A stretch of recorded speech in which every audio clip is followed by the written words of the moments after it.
camera today with Live Pop Studios. We're gonna be interviewing you. But it's probably gonna be the easiest interview you ever done in your life. It's a pleasure, man. Because the basis of what we're gonna do, we're gonna just turn this camera on, and we're gonna put you in front of it, and we're gonna say, Josh Harris, tell us a story. Yeah, man. You know, I was born in a difficult circumstance. I think when I was born, I was like 3 pounds, 2 ounces. Now you looking at me, boy, with like a damn killer whale on. You know what I'm saying? Shamu ain't got nothing on me. You see the muscles, you see what it is. You know, went through different, you know what I'm saying? It was difficult coming through the birth canal, but here I am, so, you know, so life started out turmoil for me. You know what I'm saying? But I'll thanks to the Lord, you know, here I am, and that's what we doing. So, you know, that's it. Well, man, I lived through things the same way I live through now, man. Things might not be favorable, but you know what I'm saying? Everybody got something in them, the will to live, you know, the will to survive. You know, I'm not gonna say that what I came through was more traumatic or less traumatic than somebody else had to go through, but you know, just me being who I am, that was more to me. That was shaped me. Going through that as a youngin' and not understanding that, you know, but now I'm older. You know what I'm saying? Knowing who I am now and going through that, you know, it was a blessing. You know what I'm saying? Because everybody can't make it through that. A lot of people hadn't made it through that. You know, they dressed me up in Gerber clothes, man. Y'all might not remember the Gerber. You know what I'm saying? The Gerber kids and all that's 90s, you know what I'm saying? I come through the 90s, the early 90s, man. So, you know, me going through that, and here I am now. I'm the biggest cat in Johnson County, really. So, you know, that what made me, that what molded me. That what got me where I'm at now. You know, trauma is the main factor for life for me. You know what I'm saying? I can go through it and that what, it's the same thing that birthed me, and it's the same thing that raised me, and that's the same thing that keep me going on. So, you know, so that's what it is, man. So, wasn't that hard, you know, as I can remember, you know. Like this, man, my mother, she raised us, man, as a single mother. You know, shout out to anybody who, any woman, independent woman who feel they should be independent or want to be independent, you know. But I came through a situation where I knew who my father was, you know. So my father was there with us for a short period of time. My mother was there always, but, you know, trauma really hadn't been a burden. You know, like I said, it's always been a enhancement or advancement in my life, because if it weren't for that, you know what I'm saying, what would have bring me here now? See, a lot of kids get raised up, you know, not knocking anybody. A lot of people get raised up, they're in the circumstances where they got everything they need, you know what I'm saying, here and there. But see, I came through a circumstance where, you know, appreciate it. Came through a circumstance where it wasn't one that's as applicable to my life to have a mother and father. You know, they said a lot of things about my father that I never seen or never knew about, but at the same time, I seen my mother had to go through. I seen how we was raised, and my grandmother and cousins or whatever. I seen how everything was circumvented through hierarchy. You know what I'm saying? And as we can speak over now, man, the black community, man, the hierarchy, man, has always been just the black woman, you know, as far as my time span.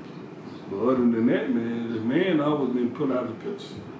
But I knew my father, you know, and great thing about it is I seen how he was, I seen the type of person he was, you know, outside of what everybody told me, you know, and I started seeing the same similarities in my life, you know, and it was it was kind of propelling to me.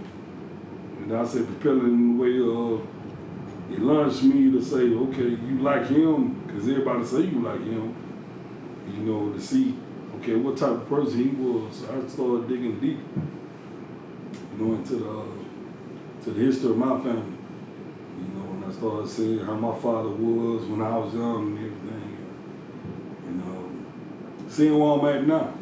So I got a lot of similarities. At the same time, you know, I was raised by a lot of church-going women, man, who saved our lives, man, who prayed, you know, went through a lot of tent revivals and other revivals, man, while we were rebelling, man, and that's what kept us up, prayer, man, you know.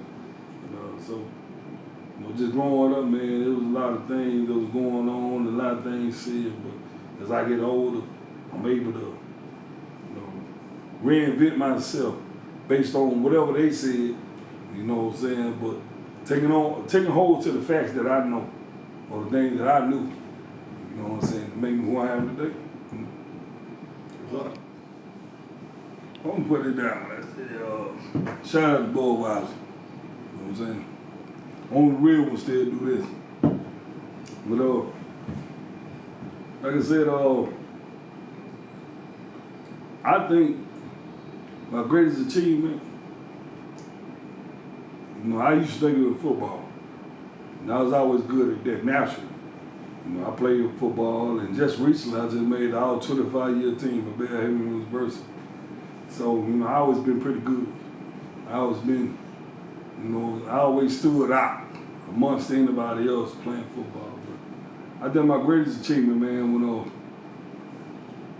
when I was at my high, when I was at the highest point of my life, you know, playing football and everything. And then I went to the lowest point of my life, going through jail, going through homelessness and all that, you know, coming through all that and being where I'm at now.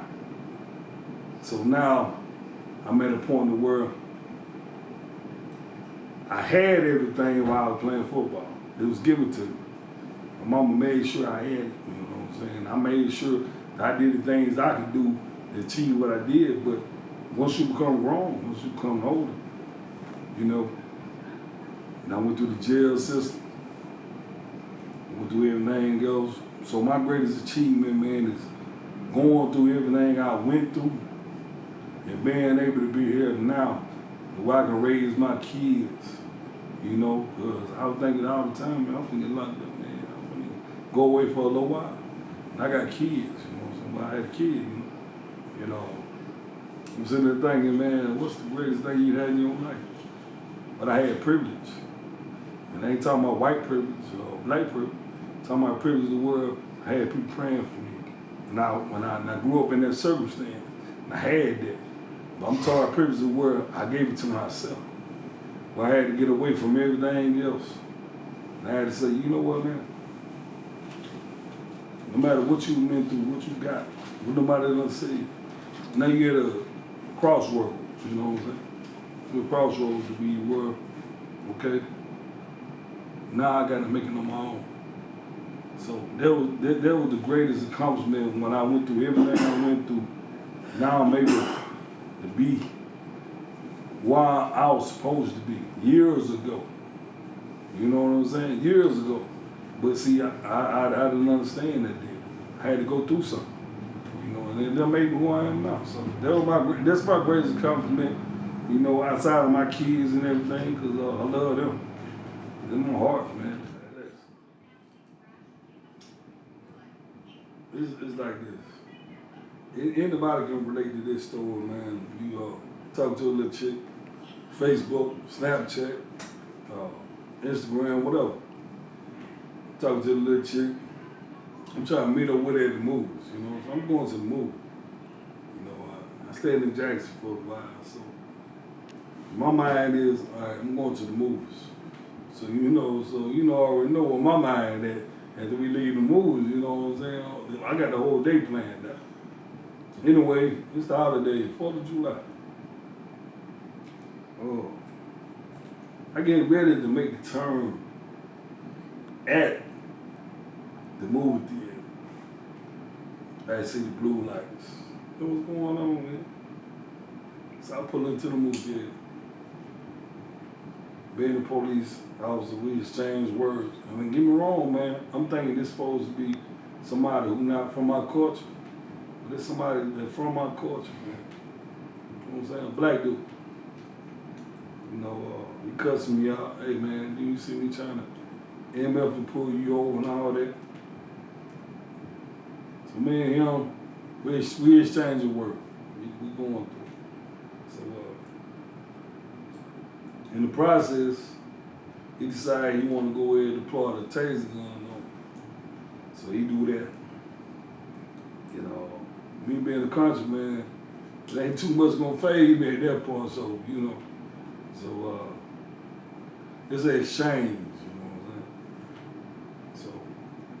So, long story short, I'm still here to talk about it. So he didn't get the best of me.